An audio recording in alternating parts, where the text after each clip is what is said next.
Good morning. My name's Alexey Ots, Raptor Freak. It's Friday afternoon. I'm supposed to be doing a reaction to the Chicago Bulls at Toronto Raptors game yesterday, but it was postponed because 10 of the Bulls have COVID protocols right now, and they didn't have enough players to have for the game. So postponement. So I'm going to debut a new segment on the Raptor Freak live stream channel that is called Raptor Freak Memories, in which I'm going to take memory that I have from a past experience and doing with the Raptors and talk about it. But first, let's do some house cleaning. I just want to talk about what's going on with the team real quick, with the injuries and the injuries with Golden State real quick.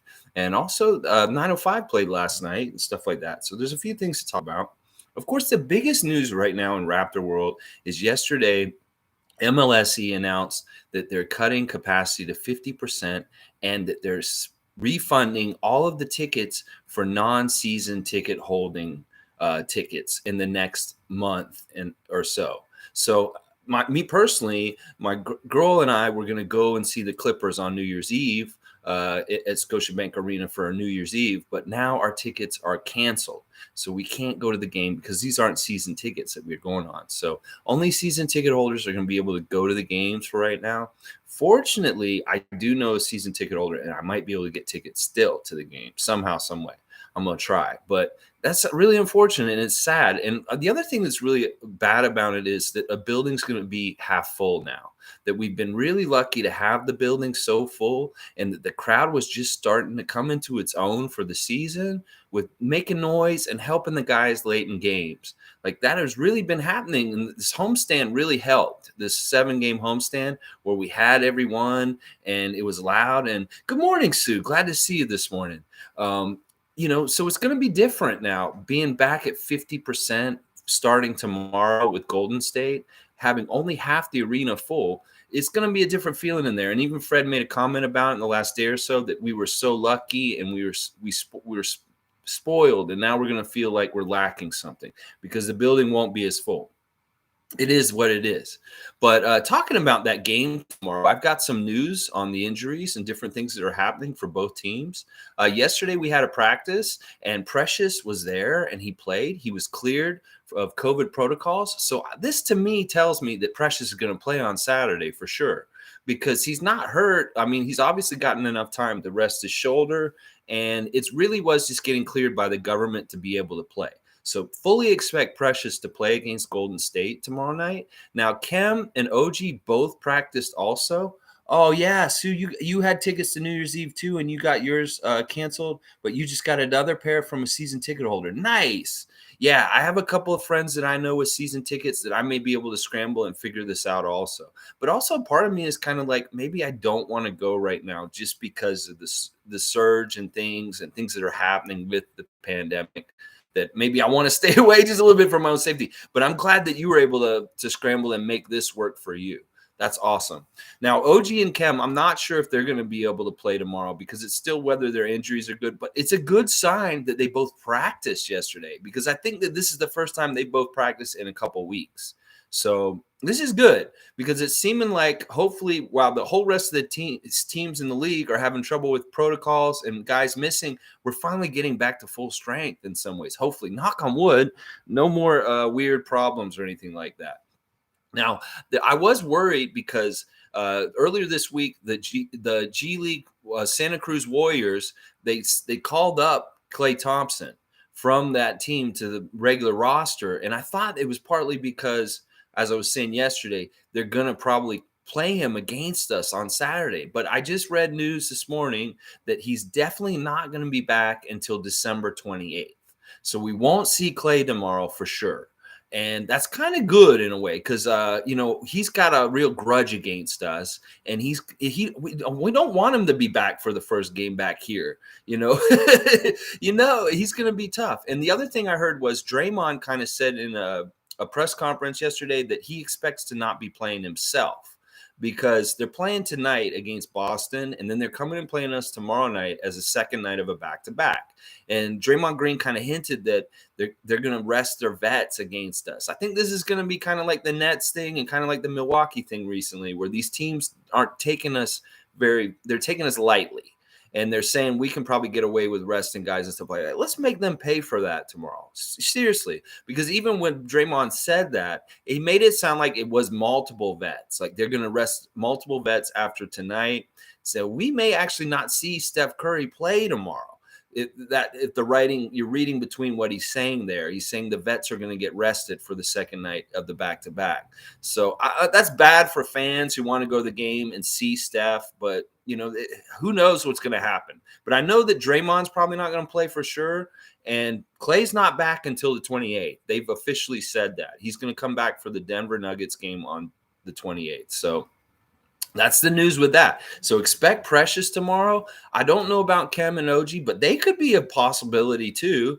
And then the other guys on the Warriors, I think the Warriors are going to come at us with a lesser team tomorrow. So it's going to be very interesting to see what happens. Next, I want to talk about the 905. They finished up their it's not even a preseason. It's a weird kind of thing. I figured out what the 905 is all about with their season this year. They have 3 sections to it. They have this section that the Raptors 905 just played, which was a 12-game showcase of playing 6 teams twice. And depending on how your record was at the end of those 12 games, you got to go to this showcase challenge, which is kind of not for the championship, but it's like a mini tournament in the middle of the season.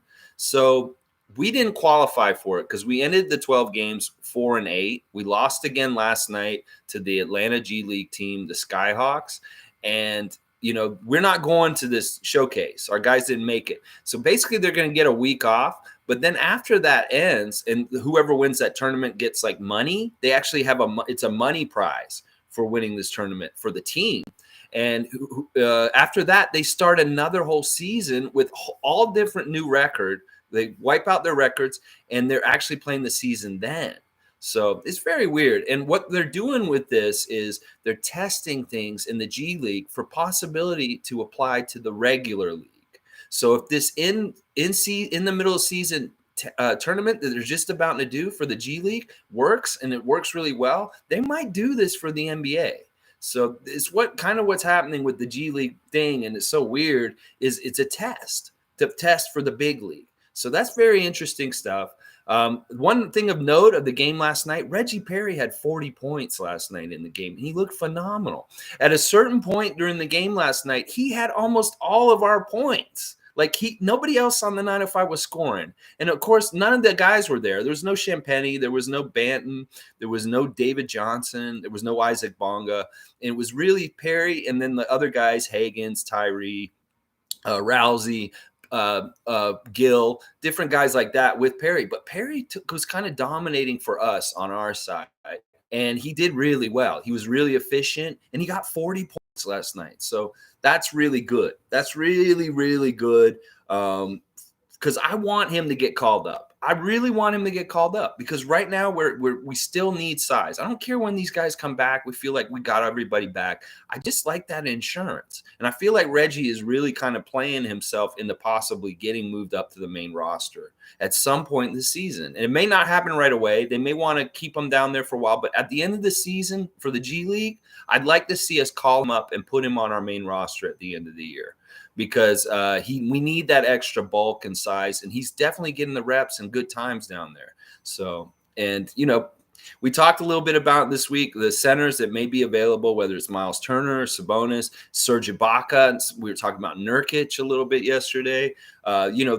This could be a part of what helps with this too. Also, all right. So today, my new segment is called Raptor Freak Memories, and I wanted to talk about a memory that I have from in the past. On February the 9th, 1999. That was the last game the Raptors ever played in the Maple Leaf Gardens. And it was also the first game I ever went to when the Raptors had Vince Carter. Now, I'd seen Vince Carter play at Florida State when he was on the Tar Heels, and he came and played in Tallahassee when I was in university. And I got to see Vince in college up close. I was right under the basket on the baseline, and I was talking trash to him. I really was. But this was the third game of Vince Carter's NBA career. Like, he had only played 2 games before this. This was the lockout shortened season because they were locked out and they didn't start the season until like February or January of 1999. It was a shortened season. The Spurs won the championship and I had just moved back to Toronto from Florida because I just graduated from Florida State. And I had just come back and I was trying to get a new job. And I went to the Maple Leaf Gardens for a massive hiring. They had people lined up down this block outside to try and interview to get jobs at the new Air Canada Center that they were opening, a brand new facility for the Leafs and Raptors to play in. But the building hadn't been ready yet for the season exactly. So the first couple of games of that shortened NBA strike season were played at different venues. They were played a couple of them at the Sky Dome still, and then they played one game, that regular season game, at the Maple Leaf Gardens. And it was the Milwaukee Bucks. And I remember this game because I went. And it was before Vince was known or big deal or anything like that. It was still a time when the Raptors were kind of a joke. And it wasn't that exciting or anything to go there. So I went to the game. And I remember it was a lot of fun because I was by myself and I was excited to be back in Toronto. I was excited to be at a Raptor game. It was really special that it was in the Maple Leaf Gardens. And it was the really early in Vince's career, obviously. It was the third game of his career. And we were playing the Bucks. And they did the jump ball, and Mayor Mel Lastman was there. Now, Mayor Mel Lastman, he just died last week, and he's a Toronto icon. He's somebody who's been really important to the city for decades for different reasons, whether it's a silly bad boy commercials where nobody, and just like his over-the-top personality and just being the everyman kind of cool mayor of Toronto, better than Rob Ford. Oh, yeah. Mel Lastman was way cooler than him. But unfortunately, Mel Lastman passed away last week. And I just wanted to remember him real quick. And this memory I have of him from this game at Maple Leaf Gardens, because I can remember very clearly at the beginning of the game. All right, I was sitting and there weren't a lot of people there. I remember I put my feet up on the seat in front of me in the gardens, and the usher got really mad. He came over and he yelled at me. He said, "You don't do that in this building." And I know it was maybe he was doing something because he wanted me to respect the tradition and the building of the Maple Leaf Gardens, and because they were about to close it and they were about to leave it. And it was a very sad time for a lot of the people around the Leafs franchise and the people that worked for the franchise in a long time. They were saying goodbye to that building. So I felt bad about that. But the game was, the jump ball was Mel Lastman threw the ball up to start the game. And this was such a neat memory because he's this little dude, right? Mel Lastman is not a tall guy. And he's standing in between these two 7-feet guys. And we just got Kevin Willis. He was our new center. And Mel Lastman threw the honorary jump ball for the game. And when he threw the ball up, he threw it with such energy and zest that he basically flipped himself right over. And he went whoop, and he fell right on his butt in the middle of the court. And it was hilarious. And to me, that just symbolized the everyman personability of Mel Lastman. And I was just like, man, he's cool. And I was like, it was so fun. But I remember this game in the Maple Leaf Gardens, one of the only regular season games, the last regular season game played in the Maple Leaf Gardens by the Raptors against Milwaukee. They lost. Vince's third game ever in his career. That's what, think about that and how long his career's over. He's retired now and how long he played. And this was the third game in his entire career. Pretty cool stuff. That's my memory of Mel Lastman. I wish his family well and condolences and love to you. Toronto love, because, it's sad to deal with the loss of a loved one. And we all love Mel Lastman, and we're gonna miss him and his crazy, weird, nobody commercials and stuff like that.